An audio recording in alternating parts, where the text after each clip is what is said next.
So,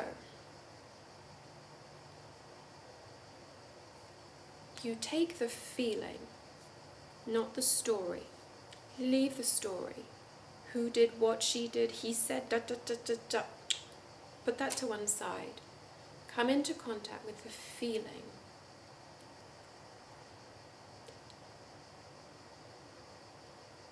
Whatever it is, come into the contact with that part of yourself, the vulnerable part that is shouting or screaming, hurt. Notice it.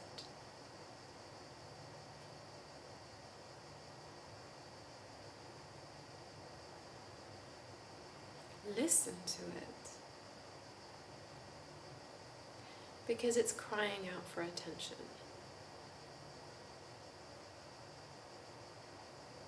Give it the gift of your compassionate awareness, the way you would a friend or a child. Notice the pain.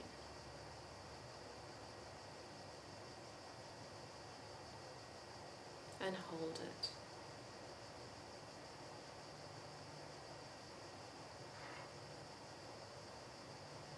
Notice where it is in the body. I'm holding my heart. If I think of sadness or injustice, I feel it at the heart, but if it's anger, I feel it in other parts of the body. So I'm connecting with my heart, that feeling. But now I have a privileged key, because now I can think and imagine in my mind's eye all the other people or beings feeling the same way. So you connect with the feeling, but you imagine the people, the scenarios, the situation of everyone else feeling the same way. Bring them to mind as specifically as you can.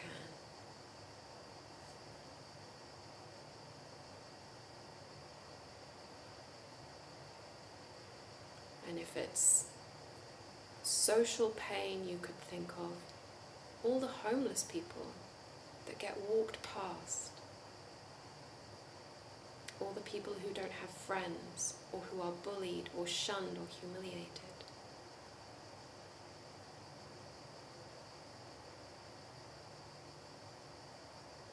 The friendless, the bereaved.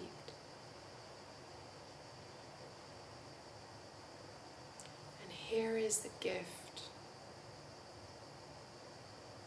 You know how they feel. And so you open your heart to them. Because you know their pain. And even if no one else sees them, you do. And you hold them too in the same awareness that you hold your own pain.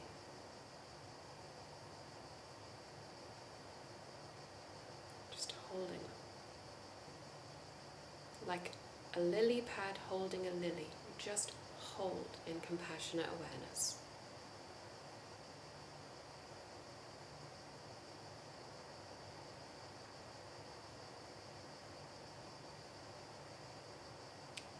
Notice how you feel when you hold others and yourself in compassionate awareness.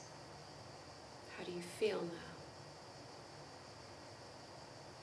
Is it the same, or has something changed?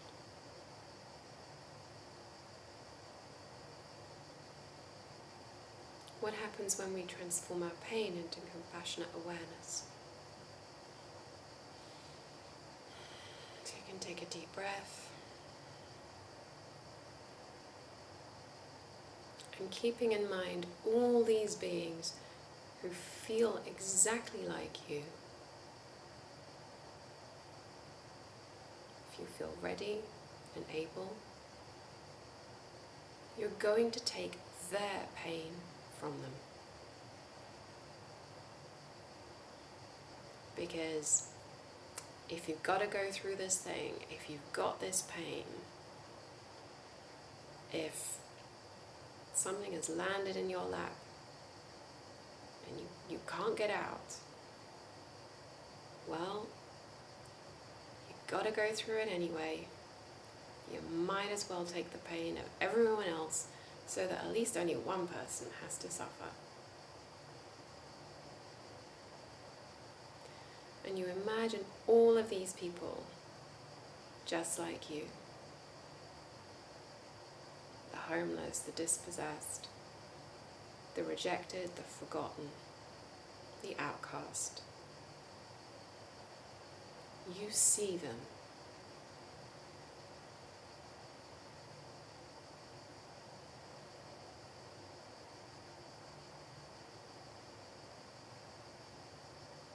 In a way that maybe no one has.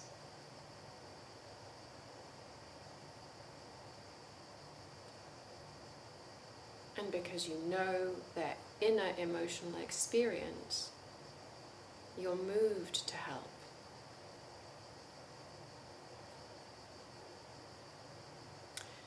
And so, at the level of your heart, outside the body, you imagine a rock, a black rock.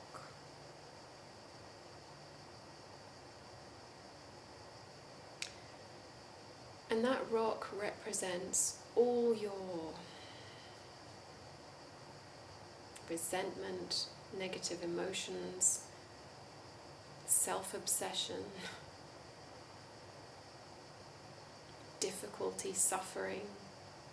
You imagine it as a rock outside the body at the level of your heart.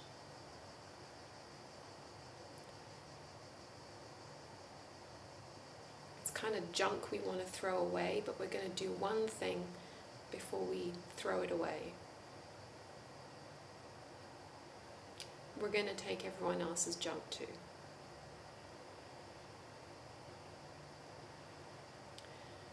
And so you imagine that you are going to take and draw from all of these people their suffering. Like a vacuum cleaner vacuuming dark smoke, you inhale and imagine their suffering and causes of suffering going into the black rock at the level of your heart. Inhale, exhale, it goes in. Inhale, exhale it into the rock. And you continue in that way.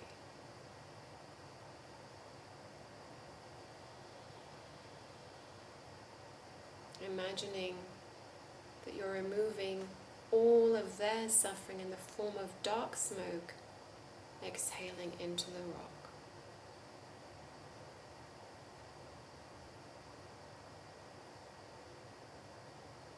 And as you take the last few traces, you can imagine them peaceful, sitting quietly. And now there's one thing left to do. You imagine a piece of dynamite underneath that rock, and you explode it, carrying the energy away out into the universe for it to be transformed and reused. It disappears, dissolved. And now your heart is unobstructed. And so you can imagine from your heart radiating out to them compassion, love, benefit. Alternatively, if it's easier for you, you can imagine light above your head or theirs, light from the universe, filling them, filling you with health, long life, happiness, joy, benefit, everything that you need and everything that they need. Imagine yourself and them completely filled with light.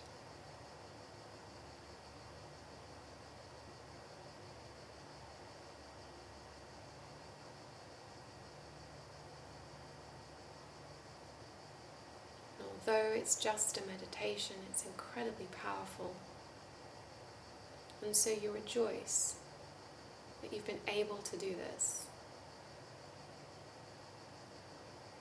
to remove their sorrow and bring them healing and joy.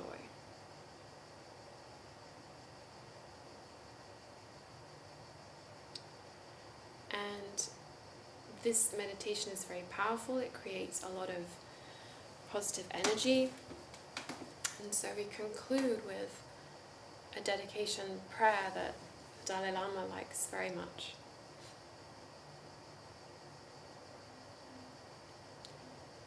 May all beings everywhere, plagued by sufferings of body and mind, obtain an ocean of happiness and joy by virtue of my merits. May no living creature suffer, commit evil, or ever fall ill. May no one be afraid or belittled, with a mind weighed down by depression. May the blind see forms, the deaf hear sounds. May those whose bodies are worn with toil be restored in finding repose. May the naked find clothing, the hungry find food. May the thirsty find water, delicious drinks. Water? I've forgotten. Thirsty find water, delicious drinks, and happiness. May the frightened cease to be afraid, and those bound be freed. May the powerless find power, and may people think of benefiting each other. For as long as space remains, as long as sentient beings remain, until there may I too remain, and dispel the miseries of the world. We dedicate for world peace, we dedicate for healing, we dedicate for happiness and prosperity of all beings everywhere, and for the complete happiness of all living creatures, and the total cessation of all suffering and unhappiness.